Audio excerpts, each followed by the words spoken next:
Hey everybody, welcome into M&M Across the Board. Ashley, Sean, Eric, what an NFL weekend. That will obviously be the big topic of discussion, but we are fresh off the MLB Hall of Fame vote. Very controversial. We've got some other fun stuff going on, and we have a special guest who has a really cool hobby that we're going to get into. We'll share it, and he's also going to join us for our NFL picks. But let's start with the NFL, guys. I know we're all prisoner of the moment when it comes to sports, but I can't remember in my lifetime a weekend of NFL football that was as good as this one. You had 4 games that literally ended at the gun or in overtime. Yeah, I was thinking late Saturday afternoon. Has there ever been a divisional weekend where the 4 road teams won? Mm-hmm. I don't remember any. But the fact that they all came down to the final play is just staggering. I hate to be a negative guy, but I wake up Wednesday or Monday morning. I don't like focusing on the negative. I'm Mr. Find your positive in life. Mm-hmm. But if I'm an NFL owner and I had Todd Bowles and Leslie Frazier lined up for interviews, I'm canceling those on Monday because that was you got to cover Cooper Kupp. Sorry. Speak about prisoner of the moment. Good God. Yeah, but I heard a great interview with Bill Polian on NFL radio Monday morning, and he was talking about the Bills. We'll get into the overtime rules in a few minutes. Should they be changed or whatever? I mean, you're getting into, as everybody gets a participation trophy, you can do. But he had a great point about the Bills. You allowed them to go 40-something yards in 13 seconds, essentially 2 plays. And they weren't, he said, you got to jam Tyreek Hill and Travis Kelce. Those are the 2 guys. Not only didn't they jam them, they let them run 20, 25 yards down the field. Ridiculous. He even said, and this is, I never even thought of, he said if he was the coach, he would have told his corners, if you can't jam them, tackle them. What's the worst that happens? You get a 5-yard holding penalty before the ball is thrown, but they don't put time back on the clock. Right. You do it twice, they got to throw a 65-yard Hail Mary just to win the game. So that's it. The other big shout I want to give. One, I'm no longer calling Matt Stafford Jeff George. Oh, that's nice of you. Isn't it? I say I can be positive. He's able to hear that too. He should be happy to hear that. Good. Because trust me, early fourth quarter, the Jeff George was coming back out. I was getting the memes ready for Twitter.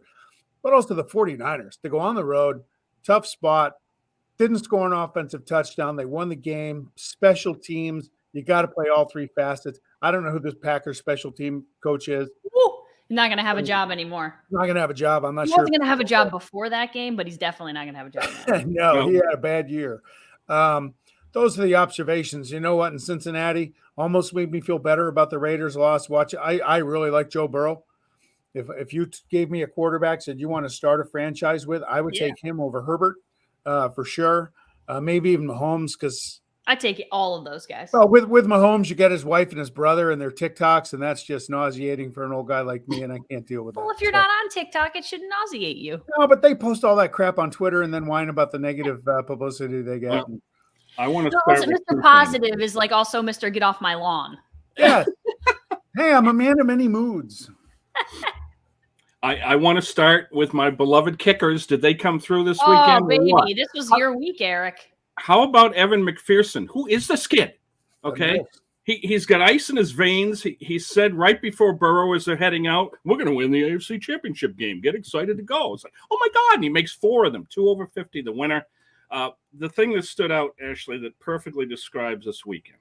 KC allows 4 TD receptions by 1 player, and they win. Bengals allowed 9 sacks, 11 hurries, and they win.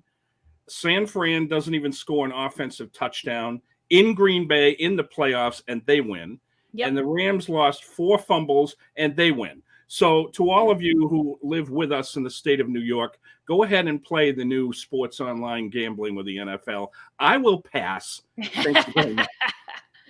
Yeah, good luck. Listen, I was 1 for 4 on my predictions because I went Titans, Packers. Obviously, those didn't work out. Rams, Bills. Listen, no, everyone's going to look stupid. All those games were so good. It could have gone either way. But I felt stupid at the time, just like, man, these games are not playing out exactly how I thought they would. Derrick Henry was back, but I said if he carried the ball 20 times, I thought he would have been a factor. He carried the ball 20 times, exactly, and he wasn't much of a factor. He scored a touchdown, but he didn't look like his typical self. Tannehill was, one of those picks wasn't on him, but some of that was just, you talk about some of the best quarterback play we've ever seen when it came to Josh Allen and Patrick Mahomes. He's some of the worst quarterback packing we've ever seen at points against the Bengals the other day. Joe Burrow's the real deal. I think we've known that, since his LSU days, and he proved it. And forget this guy. He's coming back off of a torn ACL doing all this stuff, which is pretty unbelievable. So, there were some incredible performances. The Bills game, listen, at the end of the day, can you not just blame it on okay, the defense is gassed. They've been out on the field for whatever. At some point, and I agree, the coverage was bad. You're playing too many coordinators and coaches would play soft coverage in those situations. You're already giving them 20 yards, and all they have to do is pick up 44 yards. So I didn't like the coverages and the play calling on the defensive side of the ball. But at some point, you're just going to wear them down, and I feel like that was what happened. That game totally had the feeling of whoever got the ball first was going to win the game. It didn't matter who it was. Yeah, I thought I was watching the game at home. They're getting ready for the coin flip. I said to my wife, whoever wins this coin flip is going to win this game. The defense had nothing left. Now, talked about the overtime rules, okay? I get it. People want what's fair. Both teams should possess the ball. Well, what point does that end? Okay? If you're going to do that, bring in the college system where they start at the 25, put it at 40. But again, people hate the college system. Jeez, so you hate the college system. They hate it when their team loses, of course. Yes. Of course. So what are you going to do? You know what my answer is? Make a stop. I know they're tired. Everyone's tired. Make a stop. The Bills should have won that game. You take the lead with 13 seconds left. Right. Yeah, squib the kickoff. I was thinking kick it deep until I saw Tyreek Hill was not back there. Okay, now I'd squib it. And what's he going to do? The best he's going to do is catch the ball and take a knee. Take 1 or 2 seconds off, but he's going to get it deep in his own territory, deeper than the 25. Because you can't fair catch it. So the Bills, don't blame the overtime rules for Buffalo not playing this week. Blame their coaching. Yeah. Mostly Leslie Frazier, the defensive coordinator. They blew it. You got to win that game. Yeah. Josh Allen, I feel bad for Josh Allen. I mean, my God, has the guy ever played that well in a loss in a playoff game?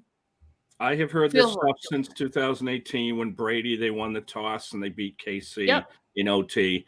I've worked in college sports, as you guys know. And when the OT came out, it was, we'll take the field goal. It was like innings. All right, bottom of the inning. Okay, we'll take the field goal.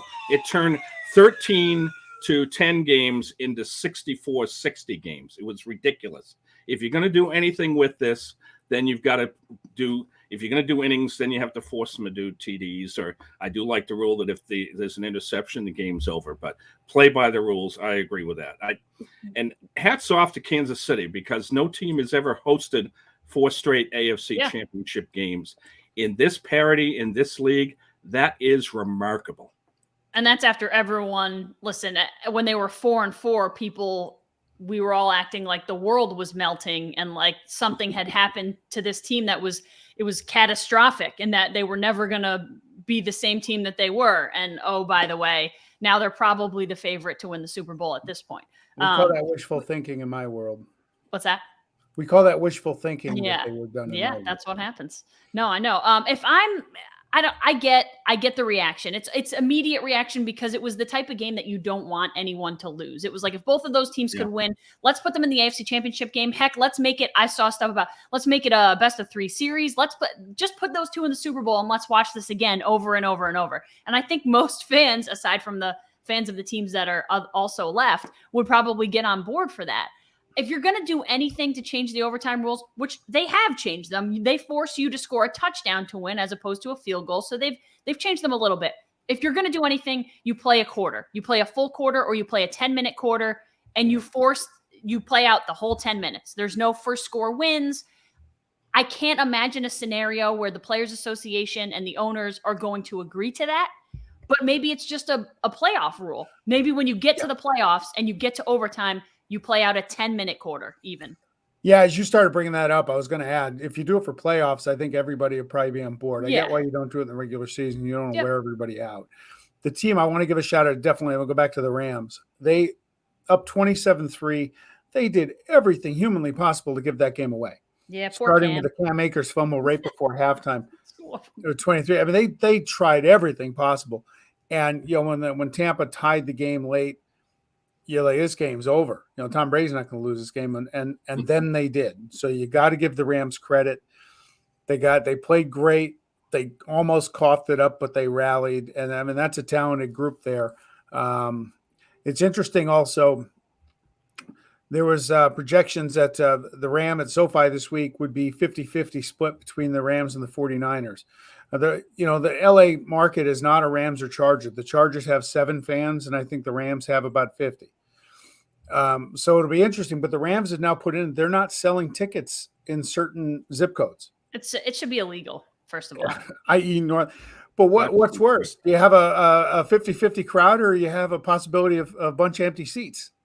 Yeah. I mean, people could buy the tickets and sell them off on StubHub. Right. The 49er fans will get in, but I think it's kind of sad you're hosting the NFC title game and you got to limit ticket sales to opposing fans. Yeah, but the idea that you are like, when you're cashing out and you type in a zip code 12020 and it's like, you live too close to the Bay Area, you can't buy tickets. Well, what are you, stupid?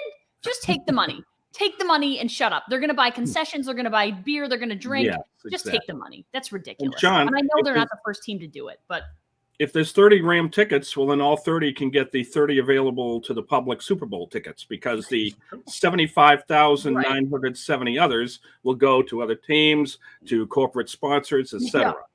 Which I'm only happy about the Bills not making the Super Bowl because of all of those wonderful fans that would never get a ticket to buy an opportunity to go to that. But I want to touch, last thing for me in the NFL is the cheese is very blue, shall we say now, in Green Bay. Okay. My Wisconsin friend, after I picked him up off the floor, wiped off his face of tears. He's had it with Rodgers, 7-9 the playoffs since the one bowl. 1-3 is the top seed. Okay. 0-4 against the Niners. And that's the worst of any QB against a team in the Super Bowl era. Isn't that amazing? So here you are at Lambeau. You've got a playoff game, the top seed. You get rest for the bye. It's cold in January, and you lose to a team that scored 13 points. Nothing against the Niners, seriously, but I think it's time, and he told me this, it's time to share the love and move on. They've had enough. Well, the hard part about Rodgers, he's now 5-4 at home in the playoffs, and before Michael Vick came in and beat them in the early 2000s, they were unbeaten in Lambeau Field in the playoffs.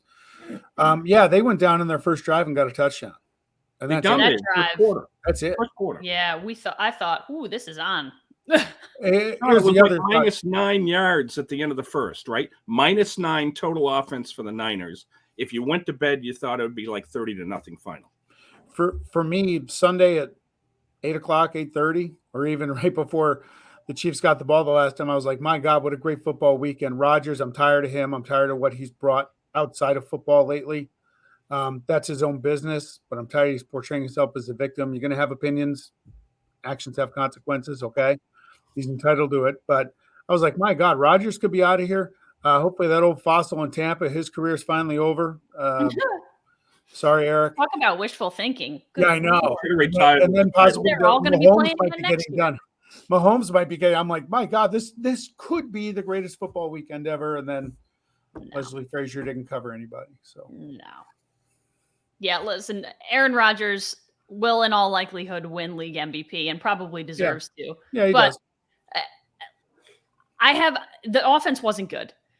And I know, listen, my husband's a big Packers fan. He's like, you can't blame it all on special teams. Okay, fair. But Jimmy G throws a pick just before the end zone at the end of the first half. Rodgers marches them all the way down the field. They should have at the very least had a field goal. Mm-hmm. And if they scored a touchdown in that play, that game is totally different. Not only that, but then the field goal gets blocked. So now you're changing momentum of games. Like, I understand, like, special teams doesn't control it all, but should have been a 10-0 game, could have even been a 14-0 game. And now we're talking about a different game. And then special teams gives up 7 points. So You're talking about a 10-point swing just because of special teams. So I get it's not all special teams' fault, but 10 points is a lot of points to leave or take off the table if you're the Green Bay Packers. Every point matters. And It's hard to criticize Mike Vrabel because he's one of the best coaches in football. They score a touchdown on their first touchdown of the game, and the Bengals get a penalty. And instead of kicking and taking his extra point, he goes for 2. Two again. We Again, talked about this for a month. When are they going to listen to us? They won't. Somebody get Vrabel on the line. I mean, please take your extra point. Get your point. Every point matters. Yeah. Listen, if that team had a lot of other quarterbacks, I would say, like, if that team had half the other quarterbacks in the NFL, I think they'd be better. That's why I didn't think they'd go to the Super Bowl, because you look at the AFC quarterbacks in the playoffs this year, I would have the 7. I would have put Tannehill 6, and only because Ben Roethlisberger is right. He's a year or two past it, so he, throwing the ball is not pretty. But Tannehill is Ryan Tannehill. He is who he is. Yeah, no doubt. Give Henry yards to Sean Payton. Did not see that coming. I think he'll be back after he takes a year. I really hope he does come back, but hats off to Sean Payton, because like Drew Brees, what they did to that city when that city needed it most. Oh, yeah. Absolutely. I mean, the Saints, the Aints, as they were called. He made them relevant. They were one of the most irrelevant, horrible franchises in all of sports, and it was Payton along with Brees that turned that city around. So tremendous 15-year run. Hey, before we get into this weekend and our picks, I want to bring in our guest. Who's going to make us all look dumb? Yeah, right. Welcome, Joe Maniello. Hey guys, Joe is the works down at Newsday on the copy desk. He's our NFL picks guy. We're gonna talk to him a little bit, get some observations from him, and we'll show some of the graphics that he does. It's they do a great job there. And after we get in the NFL, we're going to talk about Joe's little hobby. But Joe, welcome to M&M across the board. Thanks for having me on. Nice debate while I was in the waiting room. I agree with most of it. Joe, I was 1 for 4 on my picks last weekend. What were you? I actually went 3 for 4. I'm actually we must have picked the opposite teams. I'm actually having a good postseason for once. Usually I overthink it. I'm 7-3, and I in a great spot here because most of my picks are usually wrong, so I'm going to brag a little bit. Before the year, I picked Rams over Kansas City in the Super Bowl. Okay. And before the postseason, I'm constantly thinking about these picks, and the last month going into it, I was almost confident I was going to go Green Bay over Kansas City. But something about the way the Niners won that game in Week 18, I just fell in love with it. I love the underdog story. Rudy is one of my favorite movies. I just fell in love with that team. A friend of mine said they reminded him of the 2011 Giants, and I totally agree with that comp. So I just went with the Niners. And the Packers, to me, I mean, they were 8-0 at home, but they didn't really beat anyone. And they've shown Rodgers, like you said, 0-3 against the Niners before last week. They always seem to lose those games. So it just seems so obvious, Chiefs, Packers, and the NFL does not do obvious. So I just said, I'm going to take a chance. So I picked Chiefs over Niners. So this week I feel I'm in a good spot.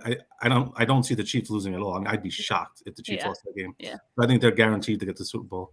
Famous last words. But the Niners and Rams, to me, it's a toss-up. I think that's going to be a great game. Either way, you're in a good spot. Chiefs Rams preseason, Chiefs Niners postseason. Just hopefully Joe Burrow doesn't follow you guys and watch this. Yeah, right. Joe, I want to show the graphic that you do for Newsday. I love the page. It's your NFL picks page from last week. Great color, vibrant. It's really attention. Yeah, the layout guy, Rich Scaringi, he does a great job with the layout. So I can't take credit for that. I just take credit for all those words. So while we're on this week, what are you thinking this week? Who do your readers expect to see? Kansas City, and what do you think on the NFC game? I mean, Kansas City. I mean, watching that game, like you guys said, it's one of the best games of all time. I mean, it was a great game. But how could you not watch that game and say to yourself, Kansas City's not going to go to the Super Bowl? I mean, how are they not going to win if they won that game? And to me, I'm a big believer in the letdown factor during the year. If a team beats a rival and then plays like the Lions next week or Sean's Raiders, I can see them not being up for that game. Sorry. But but how can you not be up for the AFC Championship game at home? The Chiefs lost last year. They got embarrassed in the Super Bowl, and I can't see them losing this game. I'm not discounting the Bengals. I think the Bengals will play well. But I don't see it being a 3-point game with 2 minutes left.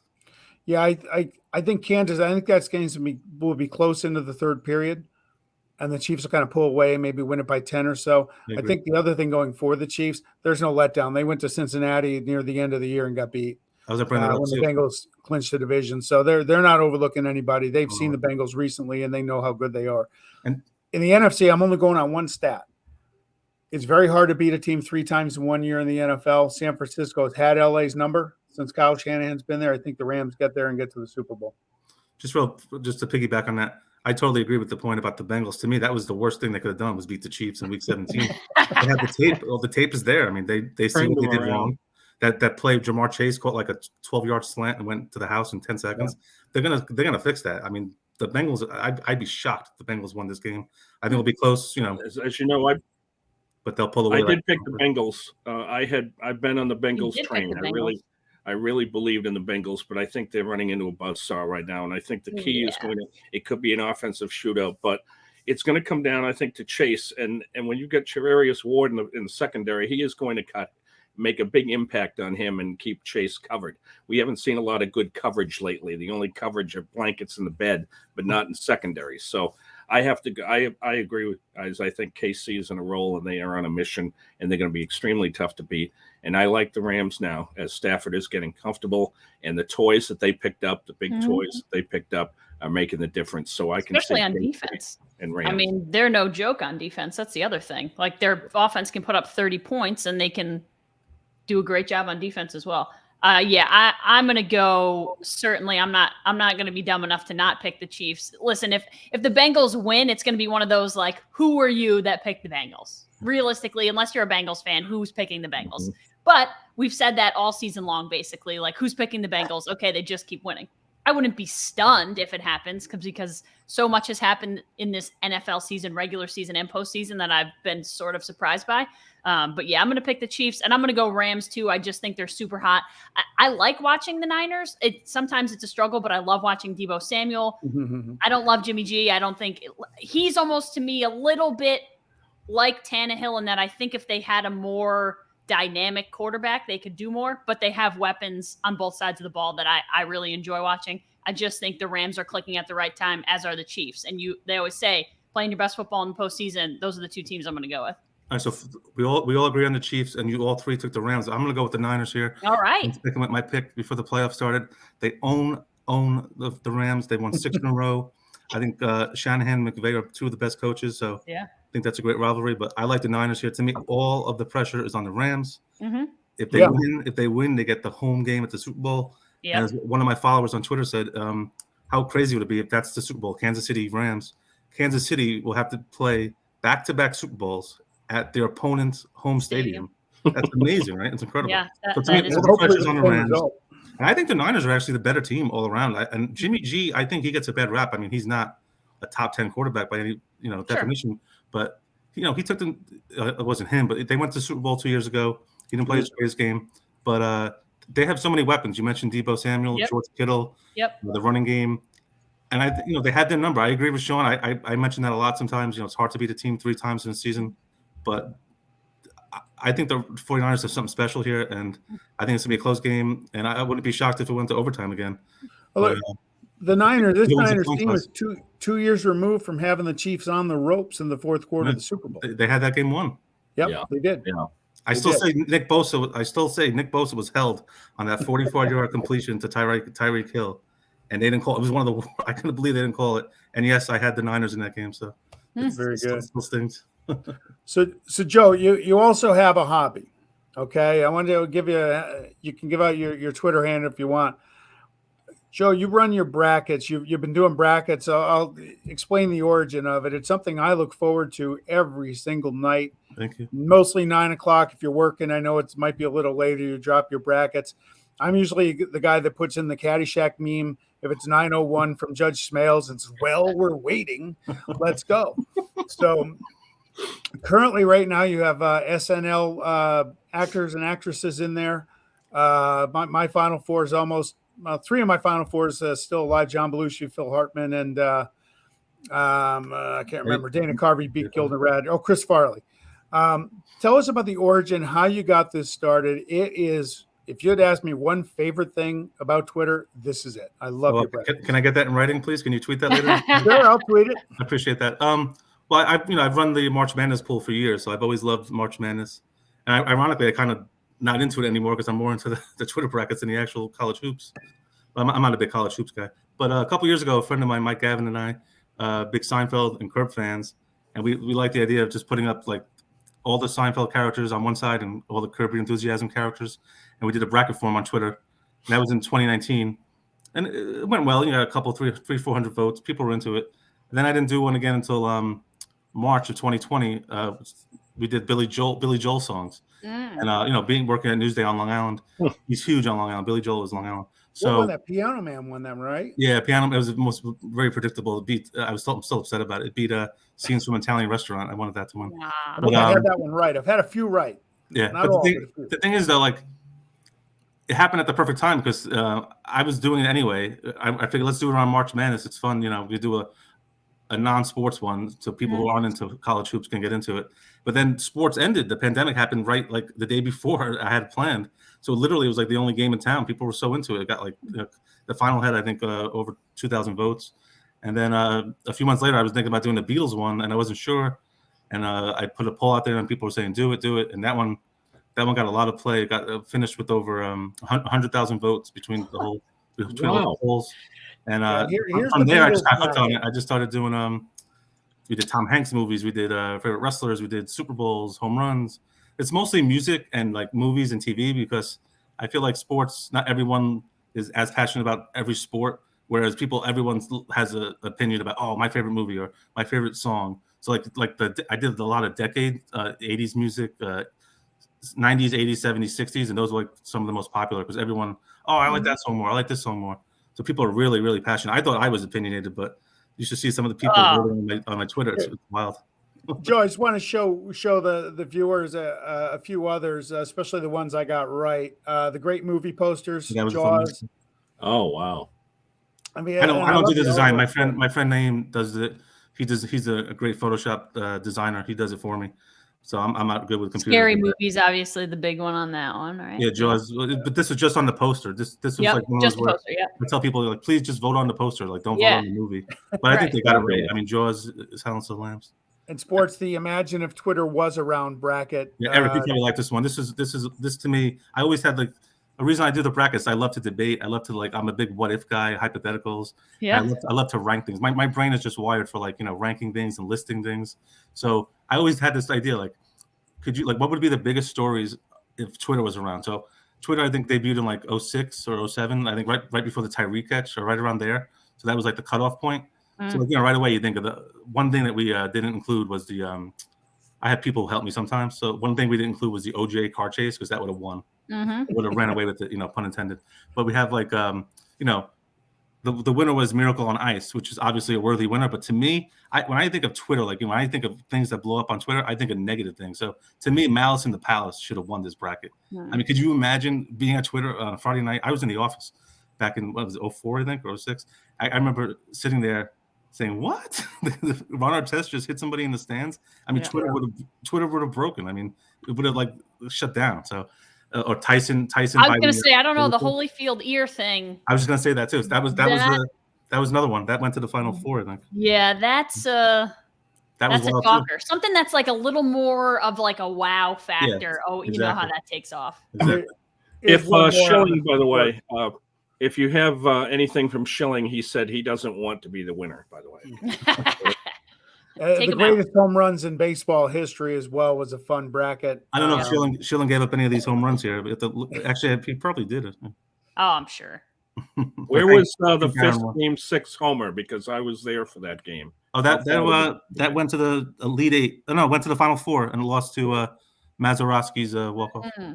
That makes sense, yes. But Hank Aaron won.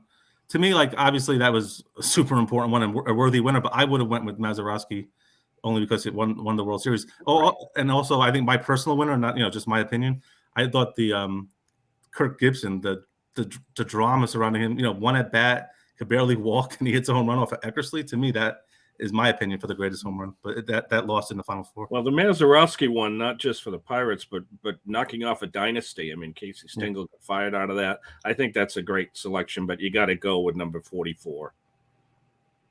The and Joe, you have one coming up. I can't wait for it. The greatest sports photos. Yeah. Mazeroski is actually part of that. Is he? I'm working with a guy who's a photo editor at a different publication, and he's into the brackets. And we were looking, we do a lot of play-ins before we decide on the. Sometimes I do 32 entries depending on the field. This one's obviously a 64. There's just so many great photos. But Mazeroski is going to be a part of it. There's like different shots. There's like the home run. There's him jumping at second base. There's him going rounding home. There's also another great shot. Someone had told me there's a SI top 100 list, so I Googled it. There's a great shot of like Pirates fans from I guess the neighboring college. You can Google it when we're finished. And up top. Yeah, you've seen that photo? They're like, it's about 15. I got like goosebumps thinking about it. It's just an amazing shot. They're looking down they're so far away from the field, but you can see the field, and then there's like 10 of them cheering. It's a great shot. Forbes Field was bought by the University of Pittsburgh, and their campus expanded. And that photo is amazing. You've got to see it where the kids are way up high and they see the stadium down there. Yeah, so it's gonna be a fun one. There's so many great ones. The 4-1 seeds are Ali Liston, which I think if it loses, I'd be surprised. I almost left it out. I call it the Teen Spirit rule. Like when we did 90s bracket, we left out Smells Like Teen Spirit, Nirvana, because it would have won. So Ali Liston is a 1 seed. The Brandy Chastain. I was going to say that's going to be tough if you get a younger crowd of people voting, like people my age. So that's a great one. And then we have the Bobby Orr, the flying Bobby Orr shot. That was my nominee. I like that. Yeah, you and a few others mentioned that one. Originally I didn't have that as a 1, so that was a great Miracle on Ice too. The celebration in front of the net. That's a 2 seed in the Bobby Orr region. So we'll see if they can beat each other.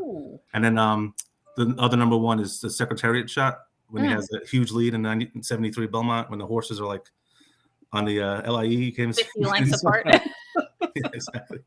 Joe, I want to give a shout out to your the swag you got. I got my bracket mug. Thank you. I'm wearing my bracket from DC4L. Thank you. DC4L.com. I think it is. I appreciate you buying one. Thank you. Got the sweatshirt. Cool. None of the proceeds go to me. The guy he does it for me, and it just flatters my ego that Sean and others would want to buy one. So I appreciate it. What is your at what point do you get to do a bracket of your top 64 brackets? It's funny you mentioned that. So many people have mentioned that, and I've actually thought about it, but I'm not sure if I'm going to do it because not everyone following has followed all those. Yeah. But I think the way to do it is someone has suggested instead of doing the brackets themselves, do the winners. Right. So the winner of each bracket. So to me, the moment, the picture, So the best first round matchup would be Rocky the movie, which won Planet Hollywood bracket, Schwarzenegger, Stallone, and Bruce Willis movies. Rocky the movie versus Rocky the character, who won greatest sports, heroes or whatever. So that'd be fun. I might do it, maybe down the road, but I'm not sure yet. You have any idea? That's like picking from your own kids. Like, which kid is your favorite? That's tough. I would guess the movie would win over the character. I would think. Yeah. I know for brackets.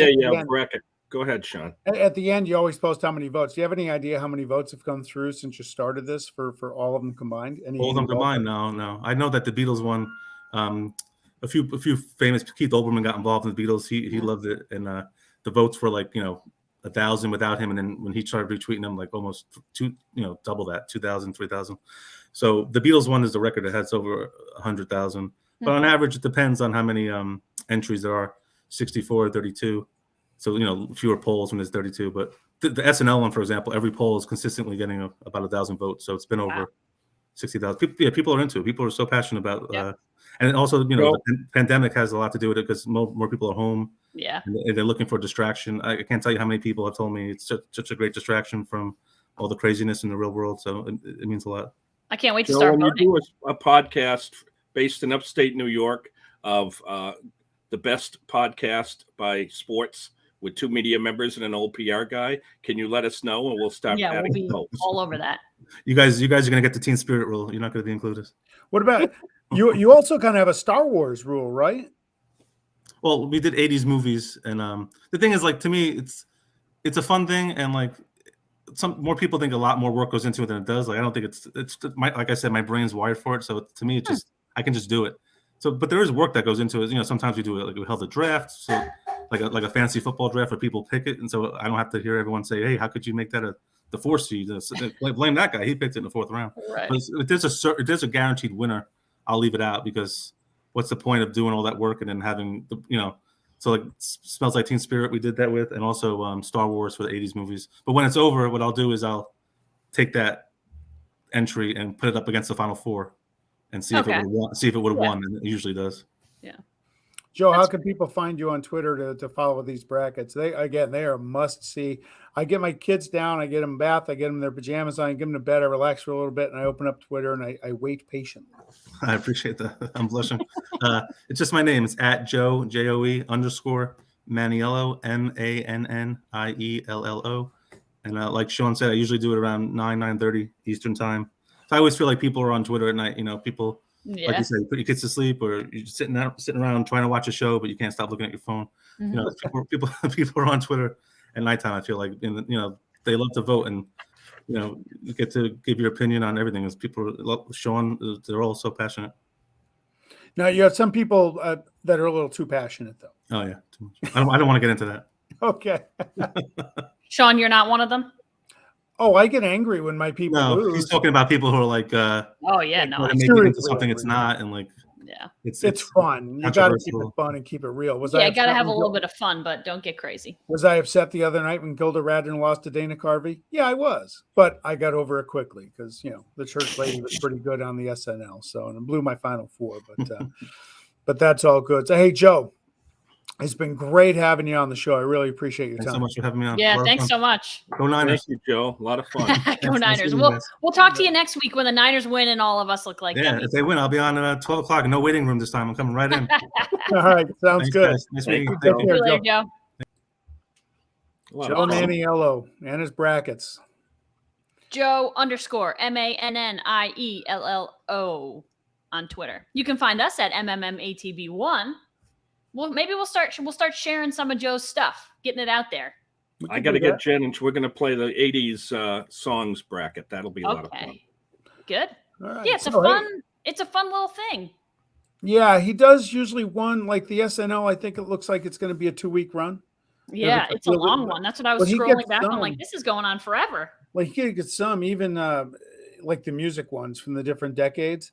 He'll take 4 songs from one band and have a play-in. Yeah.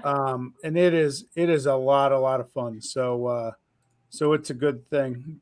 Joe wants to say something else. Joe wants to say something. Did I say a little too soon? Were you saying something? I'm sorry. Was I supposed to say? No. Okay. We were just thanking you, and I was presenting your Twitter handle one more time so people can find you. We're gonna start sharing your stuff. I appreciate it. Thanks, guys. Yeah, no problem. Buddy. Thank you. All right.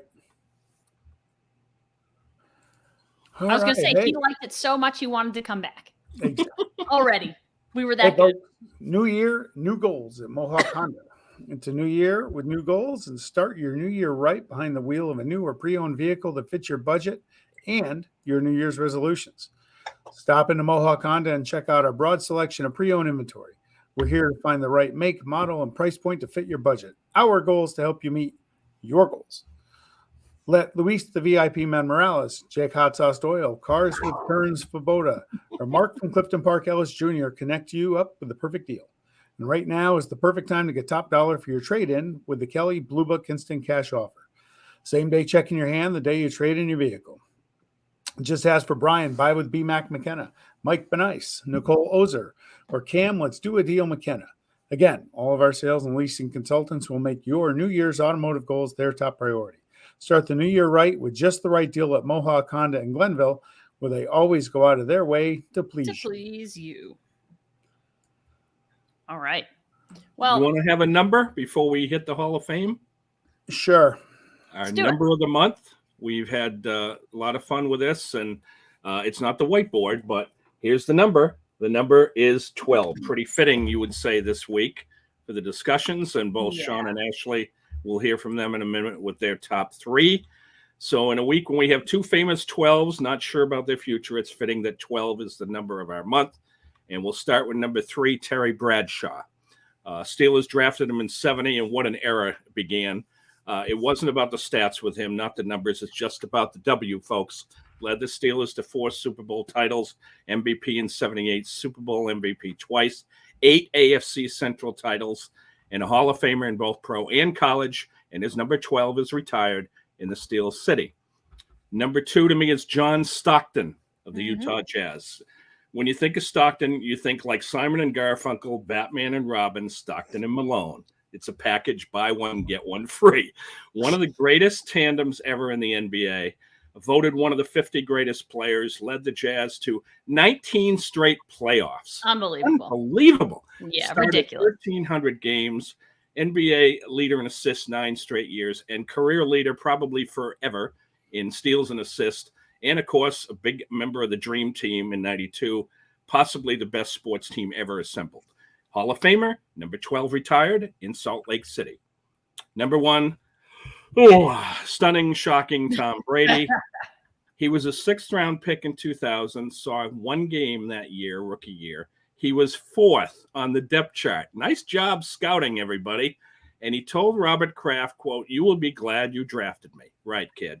Well, he took over, of course, after Bledsoe was injured in 2001 early on a non-cheap hit. It was a good tackle.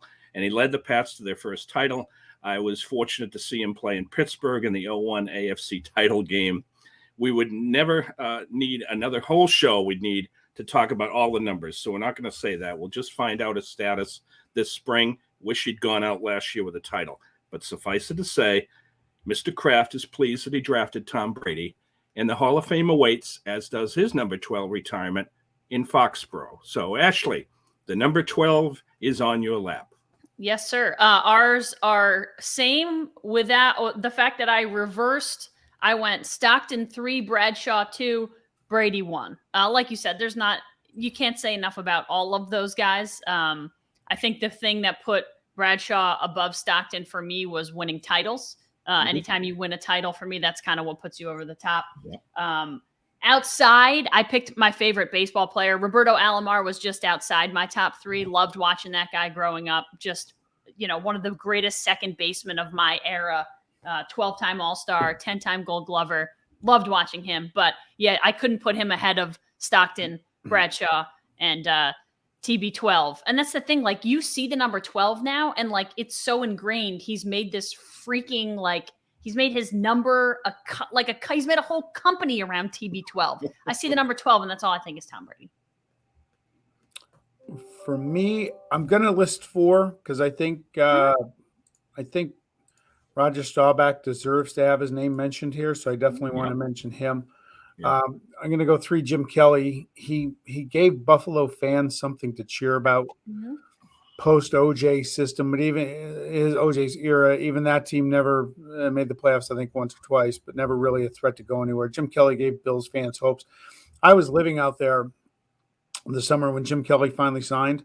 They had every news network at the airport showing him getting off the airplane. That's how big of a deal it was when Jim Kelly arrived in Buffalo, and 4 straight AFC titles followed soon afterwards. Number 2, I'm going to put Bradshaw, same reasons you had. You have 4 Super Bowls. One of the greatest teams of all time. That Steelers group was a handful. So Bradshaw goes number 2. Again, winning matters. Number 1 for me, my favorite all-time athlete, number 12, Ken Stabler. Ken Stabler. Saw that. Being a Raider fan, Snake. I Twitter friends or followers with members of his family. Snake Stabler and what he meant for Raider fans, even probably ones that weren't old enough to appreciate him and everything he did. He's number 1 for me, easy. I'm glad he finally got in the Hall of Fame. He shouldn't have had to wait till he passed away a few years ago. He deserved it before then, but he's there now. And that's, I guess, at the end of the day, all that matters. So Kenny Stabler, number 1, the Snake. Football strong. Great picks. I've got some other names that also were. Sean's the only person on the planet that didn't put Tom Brady on his top 4 of number 12. Nope. Outside of Oakland or Vegas, yes. Nope. There's a few others that come to mind. Other 12s in baseball. Great pick on Alamar. Bobby Abreu, great career. And Jeff Kent, who still doesn't get the votes for the HOF, but has the numbers in many ways. Basketball, not so much. Not a number that you see a lot other than Stockton, but Dwight Howard, great career for him. And you've got Cunningham, you've got Greasy, but definitely Namath and Rogers are in the discussion if we went to a top 10. And as for hockey, we've had enough of goalies, so there's no goalies with 12, but you've got Yvon Cornwallis, who was a very underrated star with the Montreal Canadiens, Adam Oates, later played with the Bruins, and Jerome McGinley, who had a great career with Calgary that we talked about last week. So he was one of my all-time favorite players growing up. Really? Former RPI center Yes, Adam we- Oates. Yep, Adam Oates too. And yeah, Aginla was different. He was so physical. And for the obvious reasons, like he looked different than everyone. And I loved that. Like I thought it was awesome that he wasn't your cookie cutter NHL player that you saw all the time. I loved his style of play. I don't know why when I was young, but yeah, I loved watching him play in Calgary. And I didn't see a lot of Calgary games, but I loved watching highlights of that team. The thing with Aginla was not only was he exceptionally skilled, but he was a tough, hard-nosed player. Yeah. Yes, physical. very much so. Yeah, I mean, there's a few guys like that. Cam Neely is one as a Bruin fan. Messier, another that, you go poke the bear, you go poke Jerome McGinley, you're going to get everything you can handle with him. He was a tough player and just great hockey player. If you want to go a dinner in Calgary, a great cowboy type city, as they call it, make sure to have Mr. Aginla with you because then you won't pay a cent. Yeah. All right, folks. Hey, John Stone Supply in Troy is ready to help you as the frigid winter sets in this month. It was a crisp 14 degrees out when I left the house this morning. Now it's more important than ever to make sure your furnace or boiler is ready to handle the extra workload on the way this winter. Plus, what happens if your unit breaks down? Make sure you tell your family, friends, and more to place the call to John Stone Supply in Troy, 518-272-5922.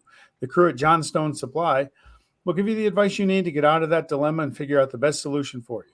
If you already know you must make a change this winter, John Stone Supply in Troy has new high-efficient Goodman furnace and Naveen boilers. So stop in at 6th Avenue to learn more. Call John Stone Supply, 518-272-5922, and do us a favor. Hit 2 on the counter. Hit 2 for the counter guys and tell Tom, Kevin, James, or Rob you heard it here on M&M Across the Board from the Gozilla Media family. Hall of Fame. Right. Hall of Fame. We talked about this a few weeks ago, just we picked our own ballots, who would go in, who wouldn't. And I distinctly remember thinking and talking about how, regardless of how we thought of him, we were pretty sure, at least I remember Eric and I, that David Ortiz would be a first ballot Hall of Famer. David Ortiz is a first ballot Hall of Famer. What surprised me a little bit was not the fact that Barry Bonds did not get in, was not the fact that Roger Clemens did not get in, was the fact that no one else got in with David Ortiz. And no one else was even really close. Right. They weren't. My viewpoint on the Hall of Fame has changed 180 degrees in 18 hours. Yeah, mine's changed a lot. I feel like I don't really know what to feel anymore. If you're a Hall of Fame voter and you checked the box for David Ortiz but didn't for Bonds, Sosa, Clemens, Rodriguez, Ramirez, and Sheffield, then shame on you. Okay, because now it's subjective. Ortiz's name got leaked with that 2003 failed test. Whether it's fair or not that it got leaked doesn't matter. It got leaked. Okay. The other part I have with him is his numbers kept going up as his age went up. That's atypical. And Junior Griffey is my model I use for that. His career went like this, and then it went down a little bit as it got older, which is the norm. So I have a problem. I don't have a problem with Ortiz getting in. If your mindset is that steroids and you're going to not deal with 2 of the criteria, integrity and character, if that's not an issue, that's okay. You're entitled to that. But you can't pick and choose. Okay, so I saw a great quote last night on Twitter. So Ortiz got in, Bonds didn't. Is it because Ortiz was friendly toward the media and very likable, and Bonds was surly, and so was Clemens? Well, listen. No, Rice got in. It took Rice 15 years to get in because of that. Rice didn't have a steroid tag on him, and that's the difference. And the other thing is this. The media tag he did. He had the media tag for sure, but not the steroid tag. Right. Here's the other problem I have. Bonds, Clemens never failed a drug test that's public. Ortiz did, but he goes in the Hall of Fame. If it's not a criteria, then David Ortiz never failed a drug test once drug testing was implemented in the MLB. That's fact.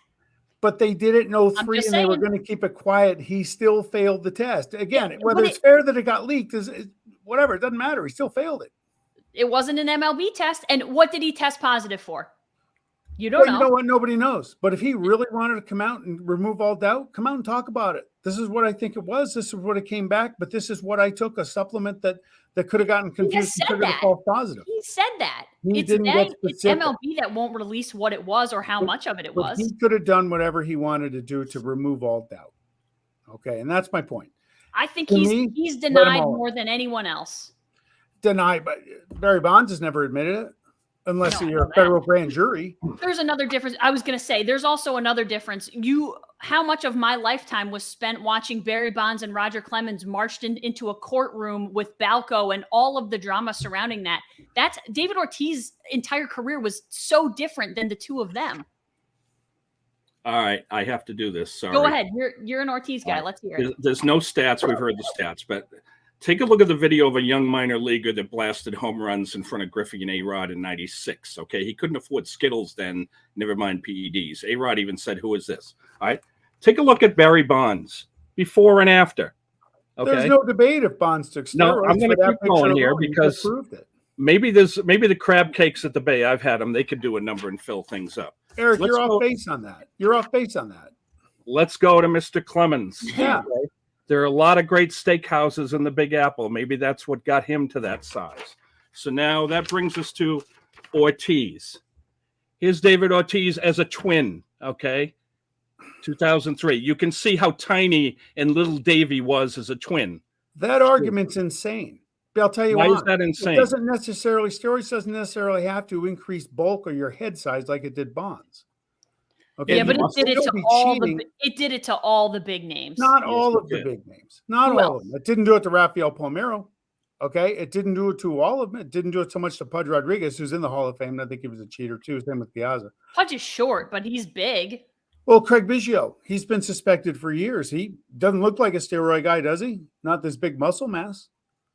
Yeah, but nobody's talking about Craig Biggio doing steroids nowadays. No. Commissioner's office, previous one and today's, both of them were not fans of the commissioner. They stated the 03 tests were flawed, and it was sealed because of that. But now there's reports that Bond's lawyer probably broke it. All right. So let's go to 2004, to the end of his career in Boston.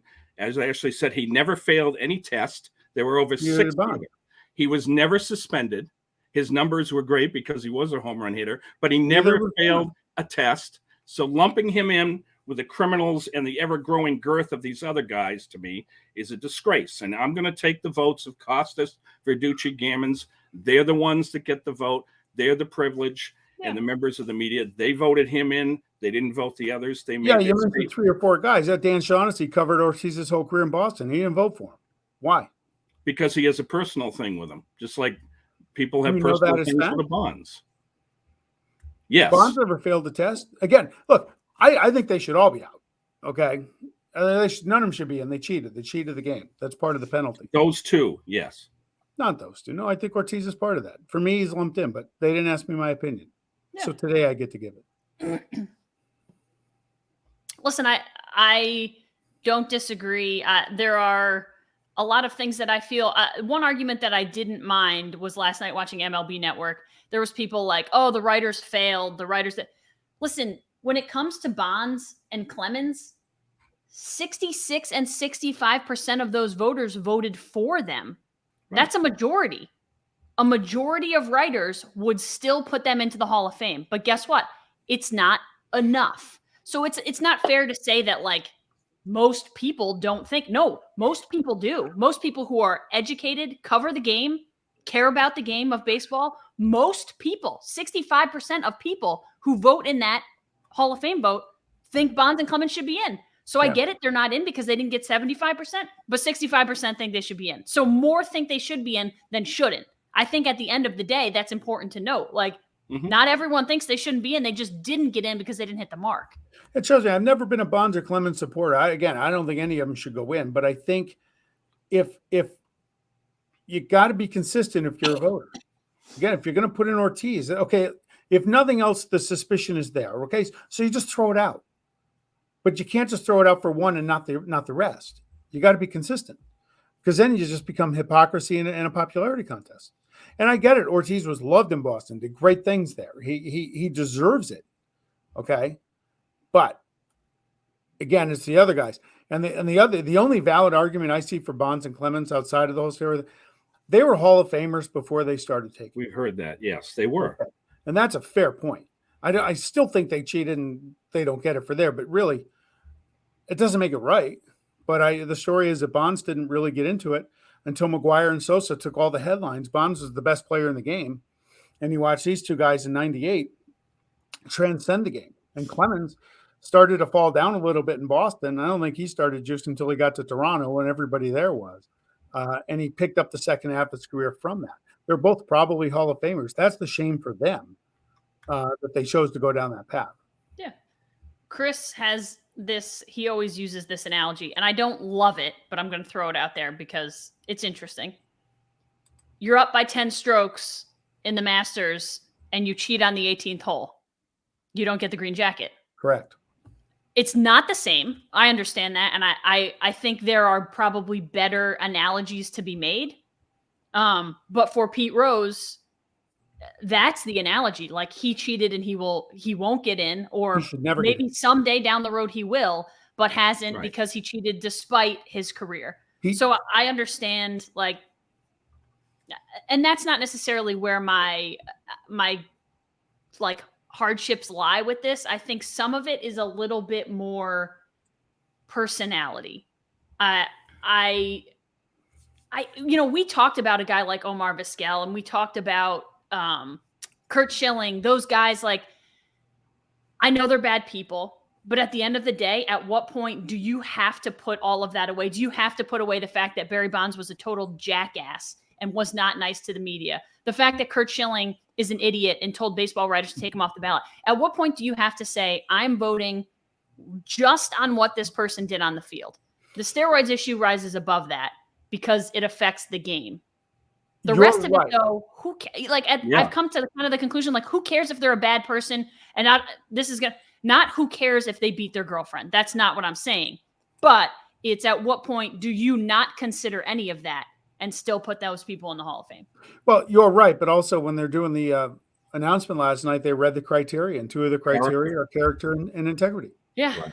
So if you want to take that out, fine. I mean, Ty Cobb was an avowed racist, and he's in it. Going back to our number 12, I took Aaron Rodgers and John Stockton out because they're anti-vaxxers. That's their opinion, but it's my list. Mm-hmm. So back to the Hall of Fame, that's just it. I just think you should be consistent. If you're going to vote for one, you should vote for them all, and that's okay, right? Yeah. Everyone's entitled to their opinion. That's okay. But I think it got subjective with the Ortiz compared to the other guys because he was more likable. I want to all subjective all the time. Well, it is. Yeah. It's people voting on people. Sure.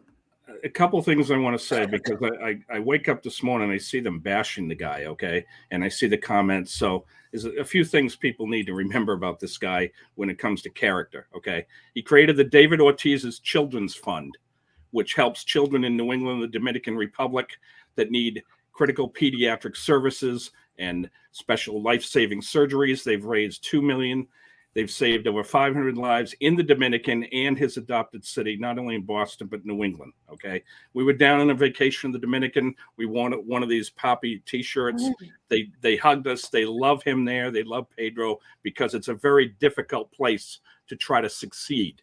There's a lot of things in the Dominican that are against kids, and here are people that made it, and they're very proud of them. And he goes back. He showed up unannounced outside of Boston to a place that sold ambulances and said, I would like to purchase an ambulance and ship it to the Dominican. I don't know if Bonds does that. I don't know if some of the others do that. So my point here is for the bashers of the guy, and roids aside, okay, go to the city of Boston and remember what he did at the Boston Marathon. Go talk to the kids and the parents and the families at the hospitals. When I met him, I went up to him and I didn't say, oh, I love the homer. I said, thank you for what you did for the city of Boston and the people of the Dominican Republic. And he said, I appreciate it. So when it comes to character and class, he's the guy. My wife and I will be there to support him at the Hall of Fame. Two quick things before we move on. Manny Ramirez, I want your thoughts on that, but also the Clementi Award, which Ortiz did win. I'm going to read this, is given annually to the Major League Baseball player who best exemplifies the game of baseball, sportsmanship, community involvement, and individuals' contributions to his team. Curt Schilling won that award in 2001. Okay. So Curt Schilling wasn't a total idiot I think Kurt Schilling's a jackass. Exactly. And I think threw out his induction. He cost himself the induction. Right. He probably did. He's got those numbers.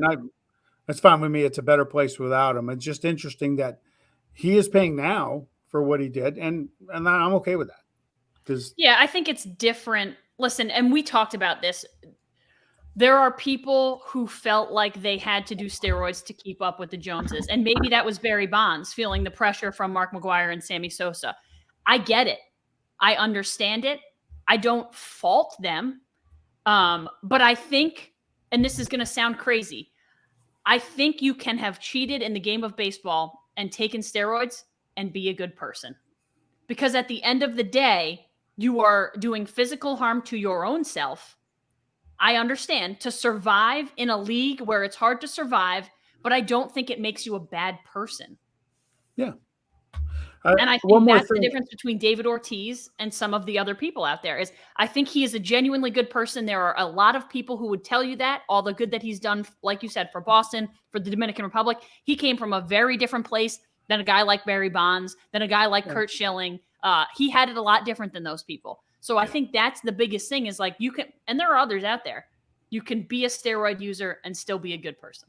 Sure you can. And I'll let Eric have the last word on it. He's got the Ortiz hat on. I think Ortiz, the other thing, again, it's just public opinion and it's my opinion. His career, he wasn't very good in Minnesota. He certainly wasn't an all-star or anything like that. His career took off when he got to Boston, also got paired up with Manny Ramirez, who has failed steroid tests and all that stuff. I know Manny in the lineup protects him a little bit, but my opinion, based on no fact, just my opinion, the Manny gave him a little bit of help on the side. In the batting order, you're talking? On the batting order, but also in the steroids world. One other name we're going to throw out before the last thing I'll say of Ortiz is that we do need more athletes out there that do that stuff in the community.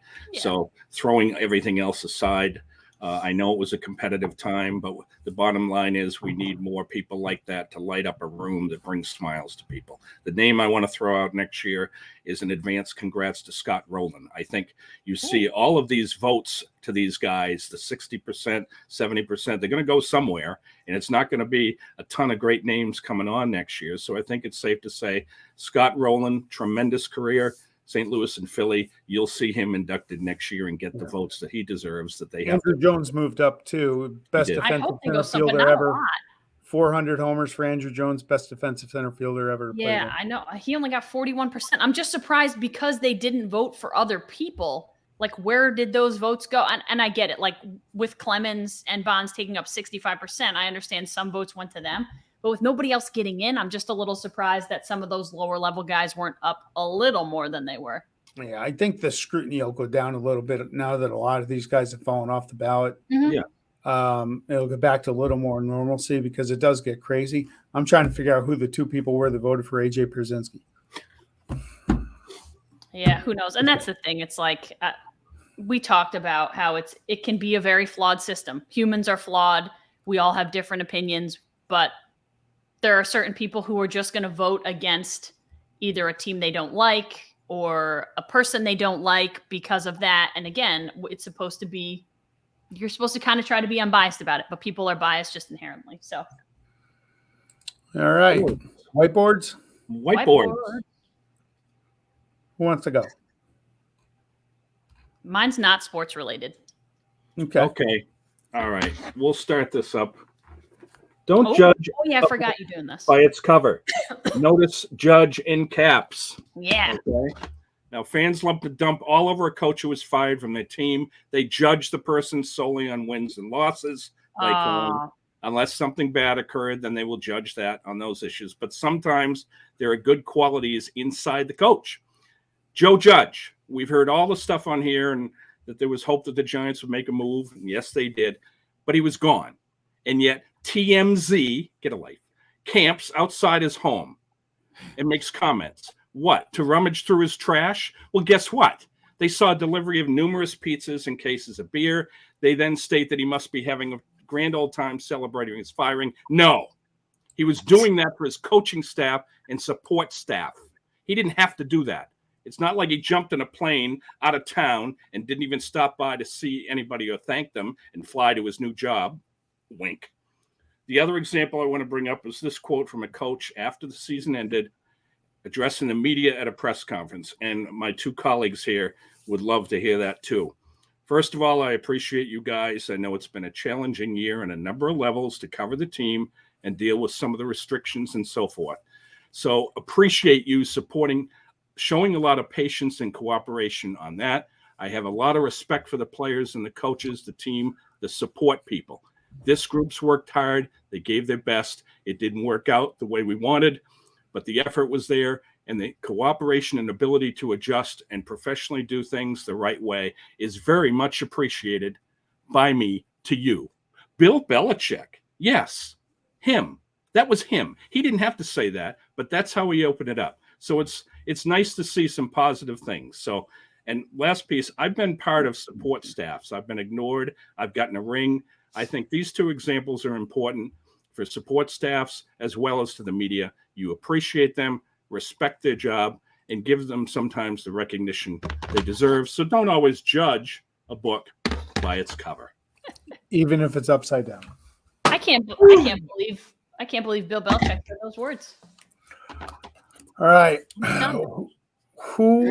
Where do you buy? Does Amazon sell a parachute big enough for an organization? Because the Saints need one. They just lost the guru, one of the best coaches in the game. I think he's going to sit out a year, maybe do some TV, and he'll be back probably in Dallas next year. Jerry Jones will write a big check because he's signed through 2024. I would say under contract for 3 more years. Yeah, so someone's going to spring him loose. But my God, it's a good time for Sean Payton. He had that unwanted year off during Bountygate. You know, that's that scandal. I think that goes on in almost every locker room. They just got recorded, him and Greg Williams, or Greg Williams did. He took the fall. But Sean Payton, he put the Saints on the map. They were the sad sacks of the NFL for a long, long time. As Eric said before, him and Drew Brees helped that city come back. After Katrina, they won the Super Bowl. He's a genius, and it's a good time to get out because this quarterback is Jameis Winston. You're not going to win a lot of games with him, and that team is a mere $75 million over the projected cap next year. Yep, that's a big chunk of that. I mean, that's McDowell money for 1 year's salary for crying out loud. So Eric, you might get rid of it, but the Saints are going to have to go through a massive rebuild. They just don't have that. You can't work around that. By the time you cut everybody that gets you down there, you got nothing left. So good time for him to get out. Somebody else can come in and try and reconstruct that roster. And I hope they can, because it's a great, great football city. The NFL's better when the Saints are good. The crowd is energetic. They're into it. So a great run for him, though, down in New Orleans. Well-deserved time off. Yeah, no doubt. And their defense is loaded. I mean, I know, like you said, they don't have the money to add pieces, but if you get a healthy Jameis back, maybe you can do enough. I don't know. It's not a great situation, but their defense is loaded. You want to have fun in a Super Bowl city? I was going to say, you want to have fun any time of the day, week, month, year? Go to New Orleans. All right. Word to your mama. That's what I always think of, like, word. What is Wordle? I don't know. Where is Wordle? Freaking everywhere. What did you say, Shawnee?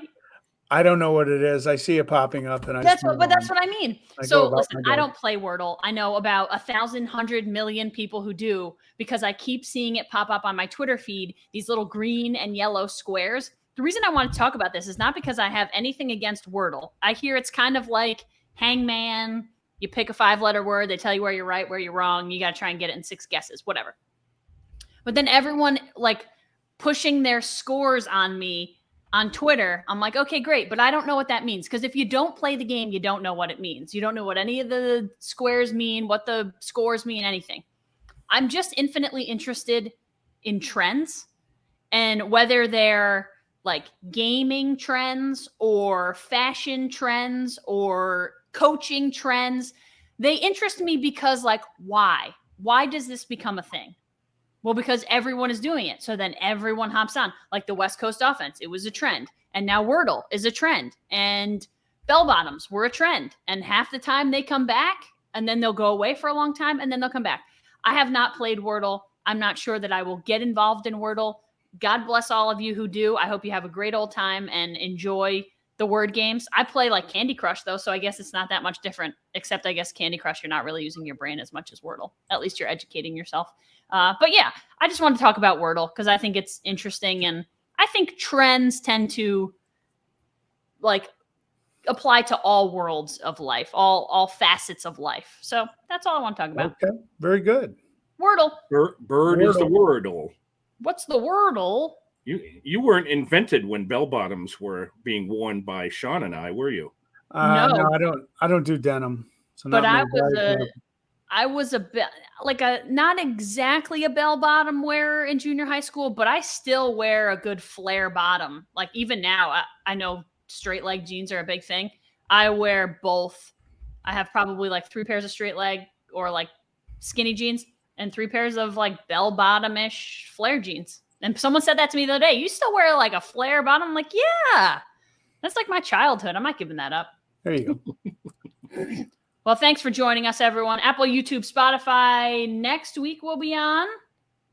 I don't know when, but we'll be on next week. We'll have a Super Bowl matchup to talk about, which will be rather exciting. And we would be so lucky to get games that are half as good as what we had last weekend in the NFL. Awesome stuff. See you then. Thanks to Joe for joining us. Follow him on Twitter at Joe Manniello, Joe_Manniello. And we'll definitely share some of his brackets. I'll share him on my social media, but we'll share him on across the board as well. All right. Hey, real quick. For those that don't know, I debuted a solo podcast the other day, Pugsley's Pit. Got off to a good start. Just want to give everybody a little preview. A scheduled guest on the Pit next week is Kenny King Jr. His dad played for the Raiders in the 80s. And Kenny's got a great social media following, so I'm looking forward to having him as our guest. Awesome. A spinoff, huh, Ashley? A spinoff. Spinoff. Pugsley's Pit. Hopefully it's a trend. Hopefully it's as successful as Frasier was when he split off from Cheers. Oh, yeah, that's or a good Maud. Or Maud. All right, take care. See you guys next week.